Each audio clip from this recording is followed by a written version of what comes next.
Hi, my name's Meg Henderson, and on behalf of the SSD Connect Alliance, I'd like to welcome you all to this online session. I'm joined today by Beth Scott from Quality Service Improvement. So just a quick overview. The Responsible Persons Toolkit was developed by the SSD Connect Alliance, the Migrant Resource Centre Northwest, and United Spanish Latin American Welfare Service in collaboration with Quality Service Improvement. I'd like to thank the providers who took the time to provide feedback as this was developed. So today we're just going to walk you through the toolkit and give you a few practical ideas about how it can be used. Under the Aged Care Act that came out in 2024, all organisations must be able to show the Commission that they can identify their responsible persons, that their responsible persons are suitable, their responsible persons are supported to meet their obligations, and that there's a system in place to continue monitoring and checking the suitability of all responsible persons. Despite providing workshops for those in leadership and responsible persons roles, we understood that the people attending were not always the intended audience. So we heard from the sector that supporting people in the responsible persons role was complicated. That for many providers, they deliver more than just aged care services, and thus engaging their responsible persons in the aged care space was challenging. And that not all responsible persons had the time to attend sort of, briefing sessions, and that not all providers, especially those who are new to being registered providers, namely CHSP only, understood that they were what was being asked of both providers and responsible persons. So we started this project with engaging Anita and Victor from Russell Kennedy to record a series of short videos answering the commonly asked questions about the role and expectations of responsible persons. The intention was to make this more accessible for people who are time poor in particular. So once we completed the first part of the project and recorded all the videos, we realised that providers were asking for more guidance. And so we engaged Beth Scott from Quality Service Improvement to work with us on a suite of tools and guides to support both organisations and their responsible persons and to complement the video series. So I think we're all in a really tricky space at the moment, trying to interpret how the Act looks in practice. We're really excited to share this with you today. And in the toolkit, we have 2 guides, 10 tools, and 14 videos. So the first guide that's been developed is a guide to assist in-home aged care providers navigate the new requirements under the Aged Care Act. It explains who responsible persons are, what obligations apply, and how to meet suitability and governance requirements. And I think one of the practical parts of the guides is a series of ways that organisations can support the roles and responsible persons through systems, processes, and oversight needed to support the people in those roles and to maintain compliance. As we said, underpinning this is 10 tools that can act as checklists for some, guidance for others, or at times standalone tools to support organisations. And Beth will talk to these tools in a little bit more detail soon. One of the things that's really prevalent throughout the guides too is that we have QR codes linking you to the videos and to the tools, so that in that guide, it's really easy to follow through about and look at the sort of resource that will support you when working through that. The second guide that we have is the one that's been developed for responsible persons themselves. And again, as I said, we've just released version 2 of this with some small updates. So this guide is really designed specifically for people in that governance and leadership roles. It explains what it means to be a responsible person under the Aged Care Act, including the duties, obligations, and how to demonstrate due diligence and compliance in the role. The guide also outlines how to use data, reports, and systems to support good decision-making and oversight. So the guide was really designed to be a handbook for responsible persons, especially those that oversee more than aged care. It also provides an overview of what being a registered provider entails, the role of the Quality and Safety Commission, and an overview of the strength and quality standards. I'll now hand over to Beth Scott, who will walk you through some of the tools. I think the challenging part of putting this all together was understanding the big variety of organisations that deliver CHSP, and some have already strong governance systems and responsible persons kind of processes, and others don't. So the intention of this is really to sort of provide some examples, and I guess to really give you spark some ideas and give you some insights and templates, but really still creating it to make sure it fits your individual purposes. So today I'll really just go through how they sort of work, what the main intentions are. So this table here has been developed really just to sort of try and make it a really simple, straightforward visual around the category 1, what the difference between in terms of scalability and what your requirements are, as opposed to category 4, 5, and 6. And so it really just kind of walks you through things like, for some categories, things such as risk management, for example, you need to have a process for risk management, but you don't necessarily have to have a sophisticated framework if you're a category 1 organisation. If you're the same with incident management or continuous improvement, depending on the size of your organisation, the risk, the number of people that you're providing services for in the category, the way that you're managing continuous improvement and the expectations from the Commission can be slightly different. So this table just outlines a very simplified form. And as Meg mentioned before, there's lots of different things coming in. There's lots of documents out there. We've done our best to interpret it, and possibly some of these things will change over time. But this is really just to sort of give a snapshot. It's also provided in the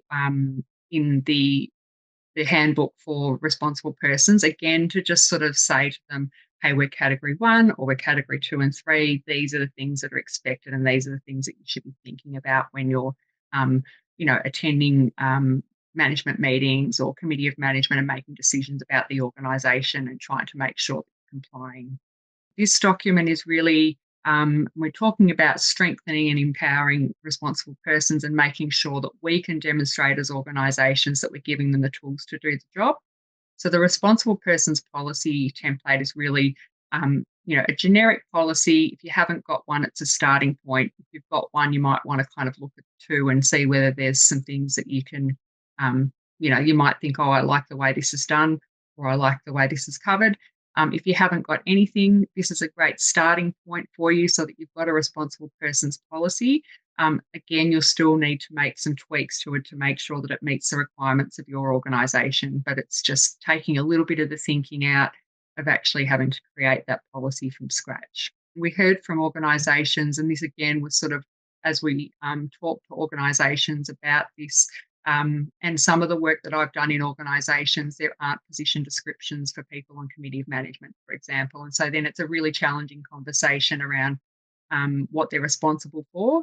And, they need to get to meetings and read things, and they need to be understanding data and interpreting things before they're making decisions, all that sort of evidence-based decision-making that's required of a responsible person.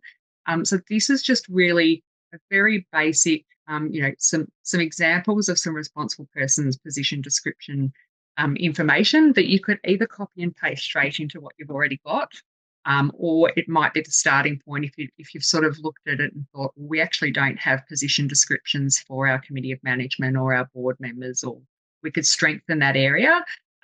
These are really just designed to sort of, again, cut and paste into what you've already got, or sort of or look at what you've already got and look against this, and possibly you'll meet somewhere in the middle, but these are some of the things that you'd want to have in that description. So again, it's around supporting the person to do the role, being really clear about what's expected of them, but also if you have a responsible person that's not meeting the requirements, or there are suitability matters, or there are things that come up that's really clear, it's in their position description that this is the landscape that they're working in. And then we've got a responsible person's induction checklist. A lot of organisations already have induction checklists, and we know that. So this might be that you've already got a template and you use it and it's working really well. But this one's specifically designed for responsible persons, so it kind of just covers all the key things, again, to give them the tools to do the job, to make sure that they are taking accountability for all the training and the knowledge that they need to have as they're onboarded into your organisation. If they're someone that's been on your board or committee of management or a councillor for a long time, and they they assume that they know lots about aged care. This is, again, just something that would be good to sort of refresh and just keep a record of all the things that they've done, so they've got the tools to do the work. Again, if you've already got a template, it might be just looking at what you've got internally. You might have a software package that kind of covers all of the different induction items that you do with someone. But it's really, again, just trying to lay it all out in a really simple way, and then to put in different notes against, and making sure that everyone's done the things that they need to do to help them perform that role well. So you'll see on here, it's pretty straightforward, but we've sort of broken it into sections. So we've looked at, some of the activities, some of the things that you need to tell someone as they become a responsible person, and some of that's kind of the local landscape. Some of it's the aged care, code of conduct, that kind of thing. What person-centered practice means, all that kind of stuff, statement of rights. Because for some people that are responsible persons, not necessarily people that have been in the paid roles, but for volunteer positions on boards or committees of management, they might just need a refresh around person-centered practice. And as people that have worked in aged care for a really long time, we often just assume everyone knows that. So a good exercise when someone's starting as a responsible person is just making sure that they understand what person-centered practice means in the context of your organisation, and the decisions that they'll be making, and the things that they're responsible for. Again, things like high quality care. Before, there wasn't a definition for high quality care. With the Aged Care Act, there is now a definition. So just making sure that in the induction, all these sort of new definitions, the context of aged care is covered at the start, so that they're really they're well equipped to do the role as a responsible person in your organisation. And for some organisations, they'll want to do all these things in a week or 2 weeks. I mean, that's sort of, as long as you've got a plan as to how you're going to make sure everyone's got all these things. Obviously, making sure that they meet all the suitability matters, that kind of thing, before they're going to any meetings or that they're actually starting in their role. But it might be that you want to have a look at this and think, well, how is this actually going to work in practice? Is it something that we're going to kind of work through over 2 weeks, or how are we going to deliver this? But it's really based on just trying to cover off everything that they'll need to have in their role. And for the responsible person's obligations checklist, this was originally designed for organisations who were thinking, I actually just want to double check where we're at now. I want to know what our current state is. I want to know what we've got in place that meets our obligations for responsible persons. And I want to know, and this is an evidence-based thing, so looking at what documents we have that support our efforts in terms of responsible persons, and then to identify where your gaps might be. So this might not be something that everyone uses, but it might be something that you can use as an internal audit, just to kind of put on your suite of internal audits that you've done, to sort of just look at, okay, we've got this, we can strengthen that, we can change those PDs. But again, it's a way of just kind of capturing all of the evidence and then looking at what your actions would be next, and just so that you can sort of map out to make sure that you get everything done for responsible persons. It's not a perfect document, so you might already have some things that kind of cross over with governance, or you might want to do it a different way, but it's really just an example of what are the things that I should be looking for, and what sort of evidence do I want to be sort of checking to see if we're meeting the responsible person's obligations, and what things can we strengthen to put ourselves in a better position.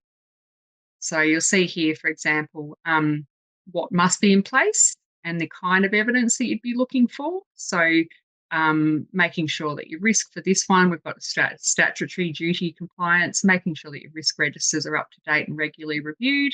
You'll see there's a status column, so you can put in progress, not started, that kind of thing. And then you'll have your actions required, and then assigning it to someone and sort of a review date. So again, this, you might have something else that works well in your organisation, but really this is just for organisations that don't have anything, that want to sort of see where they're up to and think about what do we want to see as evidence to see where we're up to. And this is a good starting point. For the conflict of interest declaration form, I won't spend much time on this because it's really just a form. But in terms of the responsible persons, we've got obligations to make sure that we are disclosing any conflict of interest as a as an ongoing thing. So it's not just when someone starts in an organisation; it's a regular reminder. There's a regular sort of process, but it also might be that something comes up. Something comes up in an organisation, and you need to make a decision, or a responsible person situation changes, and so we want to have a way to capture that really easily. And this was created for the organisations that don't have anything formal in place at the moment. So for many of you, you'll already have something in place, and you'll have something in place for senior leadership, and you'll have something in place for board members or committee of management. But this is, again, just a simple template to, if you haven't got anything, or if you want to sort of look at what you've got and see if you can do it differently, it's a good resource to check. So the next thing we've got is the Responsible Persons Central Register. Now, this is sort of recognising there are organisations that have got fabulous software packages that do lots of magic things. Some of them talk to each other, some don't. And then we've got organisations that are still working with really sort of basic technology, and and they don't have a lot of resources to spend on kind of keeping things, the documentation together, and it's an area that they struggle in. So we created a really simple spreadsheet to help organisations keep it all together, and what I call a central point of truth in quality, so that we have one place where we know we can go to make sure we're meeting our obligations for responsible persons. You can use this concept for lots of different things. Lots of organisations do that. But this was really just so that to help those organisations that don't sort of have it all in one spot. It's not a document that would be accessible to everybody because it has information about your responsible persons on there. It would really be a document that would be kept by one or two people in the organisation, and they would be responsible for making sure that it's kept up to date. And it also helps you track where you're up to. So you'll see this first page here that's displayed is really just, how do we use this? What's this register for? And what sort of the key principles of record keeping are for this document. And then there's 6 tabs along the bottom, which this was based on what we sort of knew you needed, plus what people might already have or might sort of struggle with. And so we've got a qualifications and screening tab. We've got a training tab. So a qualifications and screening tab for all of your responsible persons. So you've got it all in one spot. Again, if you've got a really sophisticated HR system and you can drill down to see, you can have a look at all your responsible persons and get this information, you don't need this document. This is really for organisations that don't have that sophistication because of the resourcing, or they don't have something that, they might have something that works for staff, but not necessarily their volunteer or their board members, that kind of thing. So this is really the qualifications and screening. We've put a little bit of an example across there just to give you an idea. And it's really designed to sort of say, because the new regulations that we're asked to make sure that our responsible persons, that we have a good mix of people on our committees of management, boards, that kind of thing. So this is kind of dual purpose. It tells us what the skills and qualifications are of each of our people, and that would obviously be evidence-based. You'd probably have a CV, that kind of thing as well. It tells us what the commencement date is. It talks about the dates of issue, that kind of thing, for police checks, all that kind of thing. Again, you might already have a system in place, but this is really just a place where you can, in one place, make sure that everything's current, or when something's going to expire, or when you need to go and check, do their worker screening next, that kind of thing, because these things take time. So if you've got to check, a history check or a screening check or anything like that, you don't want to be doing it in November when it's due in November. You want to kind of, forward prepare this stuff. So having it on a spreadsheet is really helpful. It's also, if there's changes it also has in there changing to the GPMS, so making sure that you've registered your responsible person centrally, and that's just a confirmation of that. Then we've got training plans. So we've got a plan around what we'd want someone to be doing if they're a responsible person, and we've got a training records tab, which again just confirms who's done what, when, and that will help make good decisions about whether you're meeting compliance, what you need to do next to support your responsible persons. Then we have a conflict of interest register, which is linked to the template that we talked about earlier. And again, this is just a central place for us to record any kinds of responsible persons conflicts of interest that come up. They could be perceived, they could be actual, they could be potential. But it's really just an opportunity to have it all in one place, make sure they've filled out the documents, they've declared their interest, it's been looked into, and what the decision's been made by your organisation based on the knowledge that you have.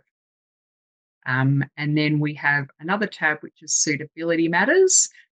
So again, if there are issues that are coming up that might deem the person not suitable anymore as a responsible person or needs looking into, we want to be able to have it evident. We want to be obviously investigating these things, but we also want to have evidence that we've done that. So down the track, if something comes up in a couple of years' time, we have really good evidence and information, for people that are new to the organisation that may not have been around when that thing happened. There's a good register for that. And then lastly, we've got an internal audit document, which really just is making sure this whole system works in the spirit of continuous improvement.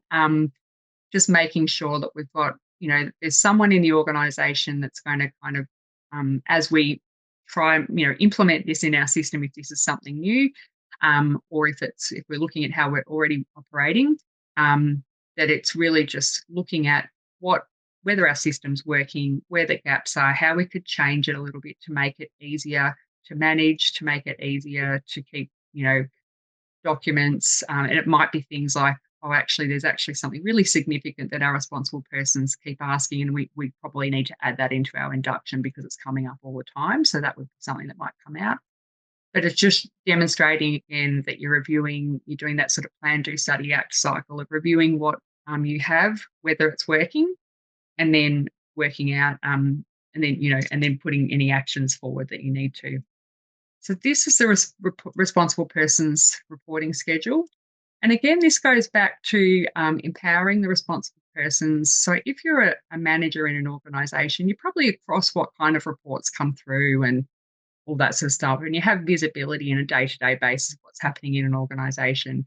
But if you're a responsible person, pardon me, that's working in just one part of the business, or if you're, as I said before, committee of management, board, councillors, there are some things that are really important that that you want to have visibility of, but you might not know that how it works, or you might not know that information's collected. And what I've observed when I go to organisations, it's really variable about what information is provided to boards. It's really variable about what they're asking for, and a lot of organisations that I've been looking at are not actually, they're not meeting the requirements currently, the way that they're kind of feeding information up and down. So this is really put in place to just show how what sort of things you're obligated to report externally and the kind of timing of those things. And then also the other information that you collect in an organisation that they can have access to. Some organisations are reporting all their incidents every month and what the trends are and that kind of thing. Or they might decide, okay, the size of our organisation, it's being managed locally, let's do it every 3 months. So again, this still needs to be adapted to your situation and thinking about risk and thinking about improvement and your obligations. But it's just to give people an idea.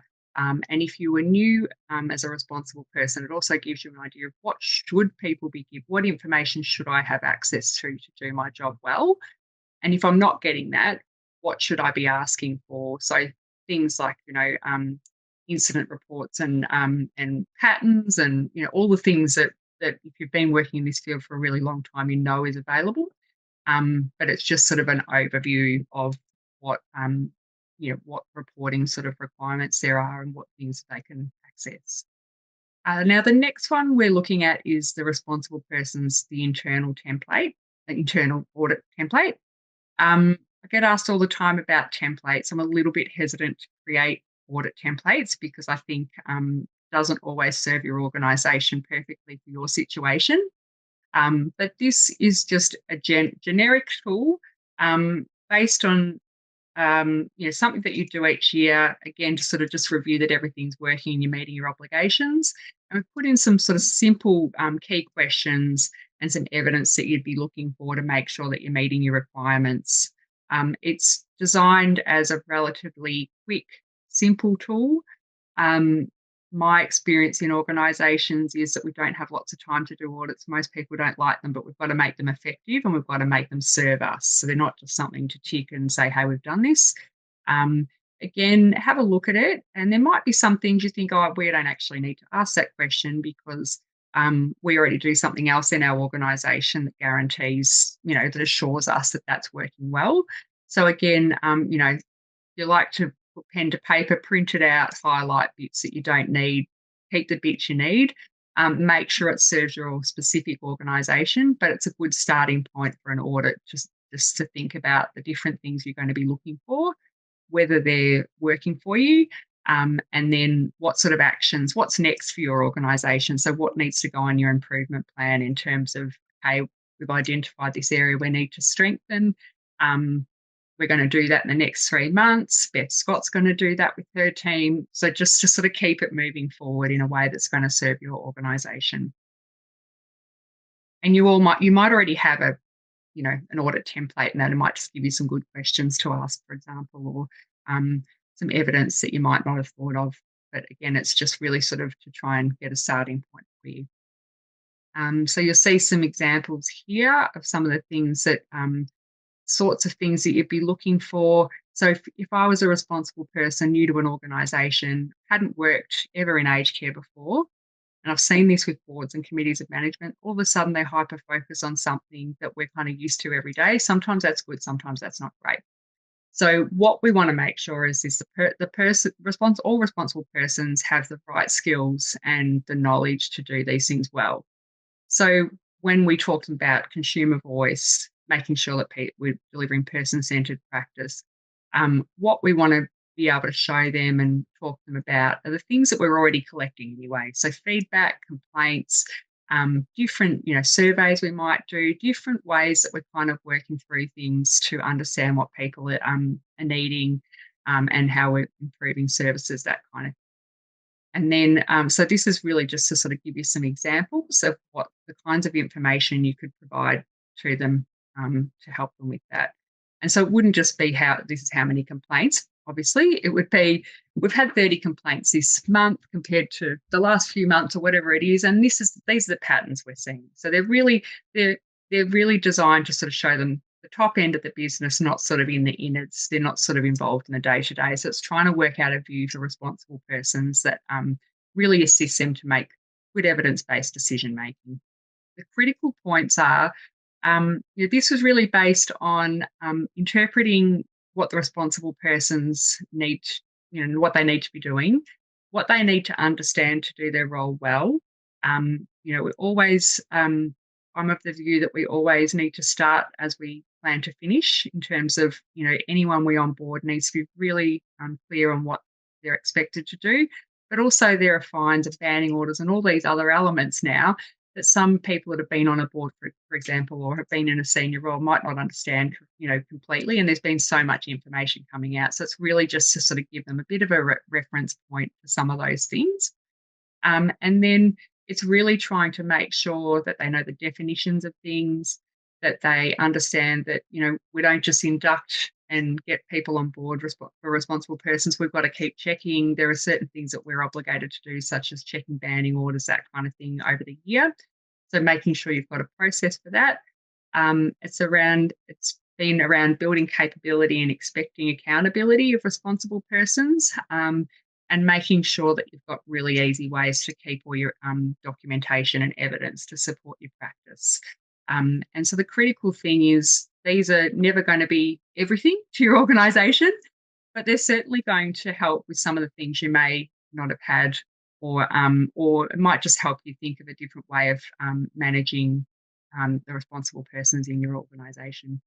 Like anything in that's come out of the Act, in a way, we always say you scratch it and it oozes. There's just layer upon layer of detail, with all of the sort of requirements and the expectations that has been delivered. So Beth's done a fabulous job in trying to develop some tools that are really useful for organisations. And I think the bottom line with those tools are they're there to be, as I said, some of them will be guidance for some organisations because you'll have systems already in place. Some of them will be things that you might want to use completely as they are, and it's really up to you about how you use those and adapt them.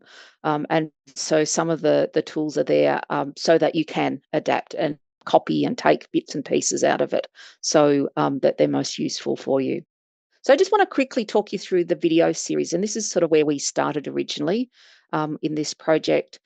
Because a lot of this, again, we sort of really wanted that clear legal advice. So we engaged both Victor Harcourt and Anita Courtney, who are principals at Russell Kennedy Lawyers, to explain what it means to be a responsible person and what governing bodies and providers must do to meet their sort of legal and governance obligations.